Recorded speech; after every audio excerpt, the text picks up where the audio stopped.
morte il 31enne di nazionalità marocchina coinvolto nel grave incidente di ieri sera a San Donà di Piave, quando l'auto guidata dall'amico 33enne è finita nel canale navigabile del Silos.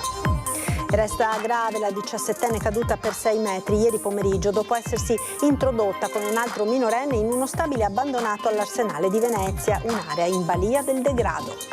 Sono accusati di 13 furti in abitazione in tutto il nord-est, 2 predoni albanesi arrestati dai carabinieri, si cercano altri 2 complici, avevano colpito a Cinto Cao Maggiore. Auto improvvisamente a fuoco questa mattina a Marghera, il conducente è riuscito a fermarsi in tempo per mettersi al sicuro ed allontanarsi dal veicolo in fiamme. Continuano le proteste contro l'arrivo di Beatrice Venezi alla Fenice, nuovo corteo del 10 novembre con orchestrali e pubblico in marcia dalla stazione di Santa Lucia al teatro. Sarà ricevuto domani dal sindaco di Mira, Dori, l'imprenditore Bepi Frison che 81 anni fa ha preso azienda e casa finite all'asta dopo una maxi multa sulle quote latte.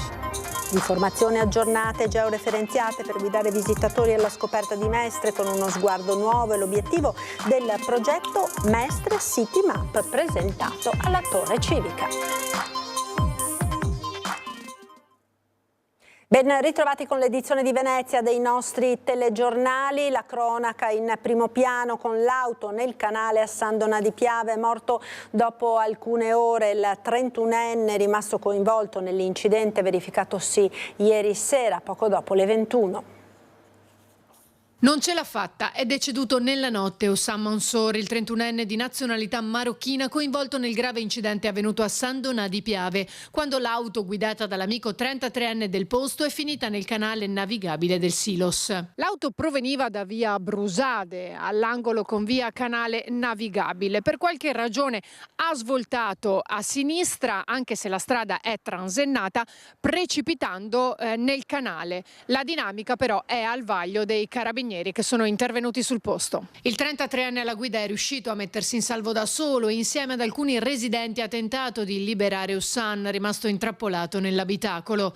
Estratto e rianimato sul posto in condizioni gravissime dal personale sanitario del 118 con il supporto dei vigili del fuoco e dei sommozzatori di Venezia. Il 31enne è stato trasportato d'urgenza in ospedale con l'elisoccorso ma è deceduto poche ore dopo. Il ragazzo risiedeva all'estero ed era in questi giorni ospite di conoscenti in zona. Quanto accaduto però riapre le polemiche che da anni sollevano i residenti in merito alla scarsa illuminazione di quel tratto stradale più volte segnalato come pericoloso. Se dopo 40 anni che abitiamo qua riescono a mettere delle luci? Perché c'è scarsa illuminazione? No, non ce n'è proprio. Qui proprio non si vede niente, la gente, questa è una via pedonale, cammina avanti e indietro tutto il giorno e senza luci non si vede niente. Immediata la replica dell'amministrazione comunale. Chiaramente ovvio è buio la strada e lo sappiamo, questa amministrazione è salita 2 anni e mezzo fa, chiaramente sta facendo tutte le valutazioni necessarie per poter eventualmente prendere dei provvedimenti anche tramite appunto la petizione. Resta in gravi condizioni la 17enne che ieri pomeriggio si è introdotta con un altro minore nell'ex scuola sommergibilisti all'Arsenale di Venezia precipitando per 6 metri. Lo stabile in balia del degrado tra spazzatura, siringhe e garze imbevute di sangue. Un'apertura nella siepe, l'accesso semplice allo stabile abbandonato, un tempo sede della scuola sommergibilisti a 2 passi dalla fermata bacini dell'Arsenale e appena prima degli uffici di monitoraggio del Mose. Un piccolo gradino e si entra nella caserma fatiscente dove la 17enne è precipitata per 6 metri a causa del cedimento di un solaio del primo piano. Si trovava insieme ad un altro minorenne che ha dato l'allarme subito dopo la caduta della ragazza. I 2 erano entrati intorno alle 5 del pomeriggio per perlustrare le rovine della caserma. Secondo le prime ricostruzioni, la ragazza sarebbe caduta sul vano delle scale, riportando diverse fratture di seria entità. Attualmente la giovane resta ricoverata in rianimazione in prognosi riservata all'ospedale All'Angelo. I rilievi della polizia all'indomani della caduta, tra calcinacci, cumuli di rifiuti, bottiglie e lattine di alcol vuote, ma soprattutto resti di siringhe, garze impregnate di sangue. I residenti vicini alla zona denunciano la frequentazione da parte di ragazzini e soprattutto tossicodipendenti. L'incidente che ha coinvolto la giovane ragazza ha riacceso l'attenzione su questo buco nero della città.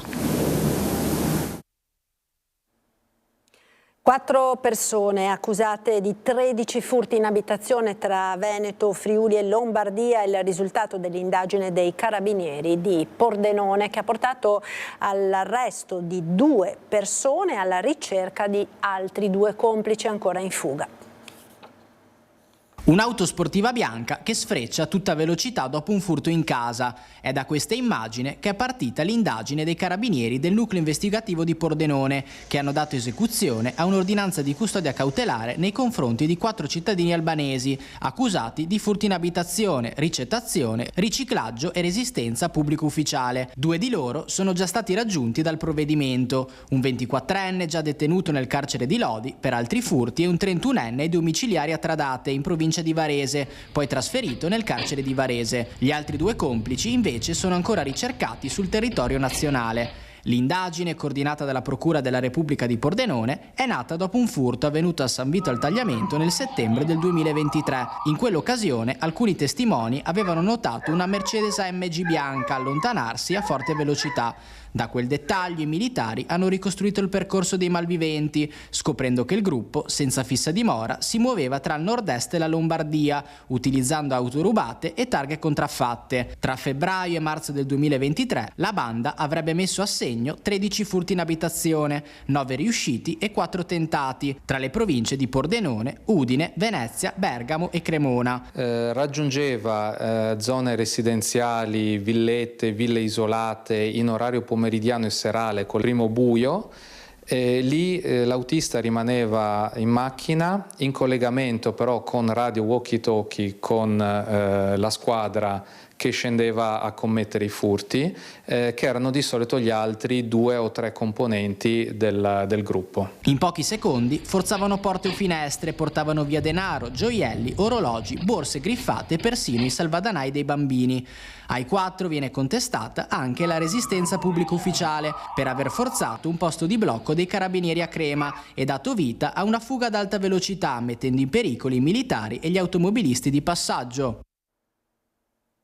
Momenti di paura questa mattina tra il quartiere Cita e Sant'Antonio a Marghera, dove un'auto ha improvvisamente preso fuoco sotto gli occhi dei passanti. L'utilitaria, appena accostata sul lato della strada, ha iniziato a bruciare, mentre il conducente, solo a bordo, è riuscito per fortuna a mettersi in salvo in tempo. Una densa colonna di fumo era visibile anche a distanza, attirando l'attenzione dei residenti. Sul posto sono intervenuti in pochi minuti i vigili del fuoco che hanno spento le fiamme. Nessuno è rimasto ferito ed il rogo è stato rapidamente domato. Restano da chiarire le cause dell'incendio, sul quale saranno effettuate delle verifiche nelle prossime ore. Protesta a Venezia contro l'arrivo di Beatrice Venezzi alla direzione della Fenice. Orchestra e pubblico in marcia verso il teatro il prossimo 10 novembre. Sovrintendente e sindaco non pervenuti, quindi noi non molliamo, andiamo avanti con la nostra protesta e lunedì prossimo 10 novembre ci sarà una manifestazione che si svolgerà con un corteo che partirà alle ore 15 dalla stazione Santa Lucia, stazione ferroviaria di Santa Lucia a Venezia, e si concluderà davanti al Teatro La Fenice. Da qui previsti un concerto e interventi. La protesta contro la futura direttrice musicale della Fenice, Beatrice Venezzi, torna in piazza e si fa corteo, rendendo ancora più visibile un dissenso che da settimane ha travalicato le mura dell'istituzione. Misurerà quanto ampio sia ormai il sostegno cittadino a questa battaglia musicale e culturale, specifica Trentin in qualità di portavoce degli orchestrali della Fenice. Noi siamo a disposizione, ma non abbiamo nessuna intenzione di mollare e di abbandonare la battaglia. Dopo la prima suonata all'esterno in Campo Sant'Angelo 3 settimane fa, tra 1 migliaio di spettatori, la mobilitazione degli orchestrali approda a una forma ancora più pubblica. Difendiamo la qualità, la competenza e l'identità musicale della Fenice, spiegano i promotori. Speriamo che qualcuno, insomma, in qualche modo possa prendersi la responsabilità di risolvere questa situazione. L'appello con cui invitano alla partecipazione non soltanto i colleghi dei principali teatri italiani, ma anche abbonati, studenti di conservatorio, appassionati e non soltanto. Vi aspettiamo tutti, venite il più numerosi possibile, perché dobbiamo far vedere che, come è già noto, non solo il mondo musicale e culturale, ma anche i cittadini sono con noi. Dalla CGIL di Venezia l'appello ai candidati alla Regione Veneto: ridare lustro e dignità a Venezia e a tutta l'area metropolitana. Un territorio che vede bassi salari, precarietà, un turismo senza regole, l'impossibilità di accedere alla casa. È da queste premesse che la CGIL ha stilato un documento rivolto ai candidati governatori della regione, in cui viene richiesta maggiore attenzione ai temi che, si legge, in questi anni sono stati spesso ignorati o affrontati in modo insufficiente. L'area metropolitana di Venezia è stata abbandonata da tutti, e noi chiediamo a chi vuole rappresentarla di assumere impegni precisi su questioni fondamentali. Una su tutte, la salute. C'è bisogno di maggiori risorse, si può fare, si possono assumere le persone, si può garantire una salute di qualità. Poi la proposta per portare il centro dell'intelligenza artificiale a Marghera. Ospitare lì la grande gigafactory europea per l'intelligenza artificiale, costruire lavoro innovativo di qualità per rilanciare un'area fondamentale per tutta l'area metropolitana. L'appello dunque della CGIL. Verificare, controllare, regolamentare il turismo, che non può diventare un'industria contro chi vuole vivere nelle nostre città, nel litorale come nel comune di Venezia. Temi essenziali a cui chiediamo ai candidati di esprimersi, di prendere posizione e di dire chiaramente alle cittadine e ai cittadini cosa vogliono fare per rappresentarci in regione. E da Confapi la richiesta ai candidati alle prossime elezioni regionali di una cabina di regia per elaborare nuovi strumenti a favore delle piccole e medie imprese. Da un lato il tema dei dazi, che si somma al contesto bellico con le note ripercussioni sull'export. Dall'altro il cronico problema dei costi energetici. Le elezioni regionali del 23 e 24 novembre si inseriscono in un contesto strategico per le piccole e medie imprese. Sono le associazioni di categoria a chiamare a raccolta la politica per mettere al centro soprattutto i costi che le PMI devono affrontare. Le aziende francesi pagano l'energia elettrica 1/3 di quelle italiane e le aziende tedesche pagano l'energia elettrica la metà di quelle italiane. La Regione convochi quanto prima una cabina di regia in seno all'assessorato allo sviluppo economico con le associazioni di categoria. Un appello diretto ai candidati alle prossime elezioni. Per elaborare nuovi strumenti a favore delle PMI e verificare, ad esempio, se i contributi alle aziende energivore si riversino effettivamente a valle del sistema manifatturiero. Ha perso tutto all'asta dopo una maxi multa sulle quote latte. L'imprenditore Beppi Frison, 81 anni, che ha perso azienda e casa, sarà ricevuto domani dal sindaco di Mira, Marco Dori. I figli piangono sempre e vogliono tornare nella loro casa. Piange anche lei? Sì. Mi commuovo quando sento queste parole. Quando i coniugi Frison arrivano davanti alla vecchia casa qui a Mira, in via Caballo 11, i due cagnolini scavalcano l'alta recinzione e scattano verso di loro, scodinzolano, saltano, li riempiono di feste. Giuseppe Beppi Frison, 81 anni, e la moglie Valeria, 75, rispondono con carezze veloci a testa bassa. Una vita tra le stalle e i campi, poi la maxi multa per le quote latte, l'asta, lo sfratto. Sarà ricevuto nelle prossime ore dal sindaco Marco Dori. Beppi Frison, storico allevatore milanese, racconta di come ha perso casa, stalla, terreni e azienda agricola dopo una maxi multa per le quote latte e la successiva vendita all'asta di tutti i suoi beni. L'azienda non era in crisi, purtroppo l'hanno messa in crisi. Poi le è arrivata una multa perché ha prodotto troppo latte, 600.000 euro. Sì, 600 più 300 pagati, che fa 6 e 3, 9, 900.000 euro. Non sono uno scherzo.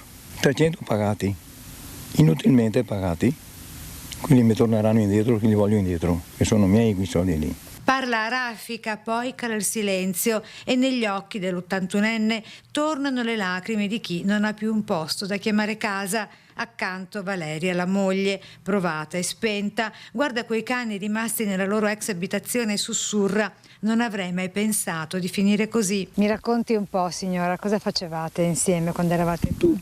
Tutto, perché mi aiutava su tutto, a mungere le mucche, dare latte ai vitelli, dopo che aveva a casa, lavare, stirare, fare tutto. Aveva sempre una quarantina di vitelli da dare da mangiare tutti i giorni, mattina e sera. Oggi vivono in 40 metri quadri a Malcontenta dopo aver perso tutto. Nelle prossime ore l'81enne entrerà in municipio. Ad attenderlo ci sarà il sindaco Marco Dori, grazie anche al sostegno dell'ex consigliere municipale Carlotto. Li sto seguendo perché hanno anche bisogno. Ho capito che è una vicenda lunga che parte da lontano con le quote latte, poi siamo arrivati a un brutto epilogo, quello che hanno perso tutto all'asta. Speranze poche ma non nulle, e anche questo alla loro età pesa come un macigno. Presentata alla Torre Civica di Mestre City Map, la nuova guida ufficiale cartacea e digitale per scoprire la città. Informazioni aggiornate, dettagliate e georeferenziate per guidare i visitatori e anche i residenti che ne avessero necessità alla scoperta di Mestre con uno sguardo nuovo. È l'obiettivo del progetto Mestre City Map presentato alla Torre Civica.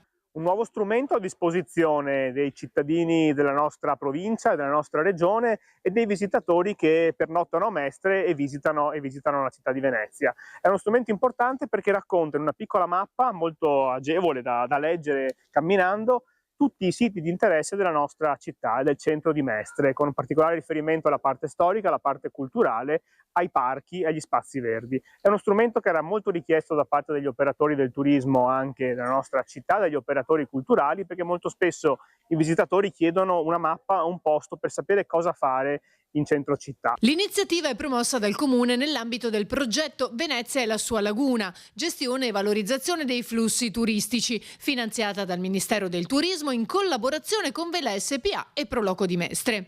Le mappe gratuite con dettagli arancioni in omaggio alla terraferma veneziana saranno disponibili sia in formato cartaceo che digitale. Sul portale Venezia Unica, nella sezione dedicata proprio alla terraferma, è online la versione multimediale recentemente aggiornata, che raccoglie 21 punti di interesse ciascuno, accompagnato da schede informative e contenuti utili alla visita. L'iniziativa è sicuramente a supporto anche della promozione degli eventi che si svolgono a Mestre, perché dal punto di vista digitale ci avrà anche una ricaduta su tutto quello che c'è in città, e quindi diamo una mano allo sviluppo del turismo e alla conoscenza della città di Mestre, anche veicolando eventi importanti come il Festival delle Idee, come il Mestre Book Fest, come Runica, come le bolle di sapone, come Pane in Piazza, come tutto quello che si svolge in città. Ed era questo l'ultimo servizio, grazie per essere stati con noi. Come sempre, dopo la sigla, l'appuntamento è con il meteo e le previsioni del tempo sul nord-est per le prossime ore. Buon proseguimento.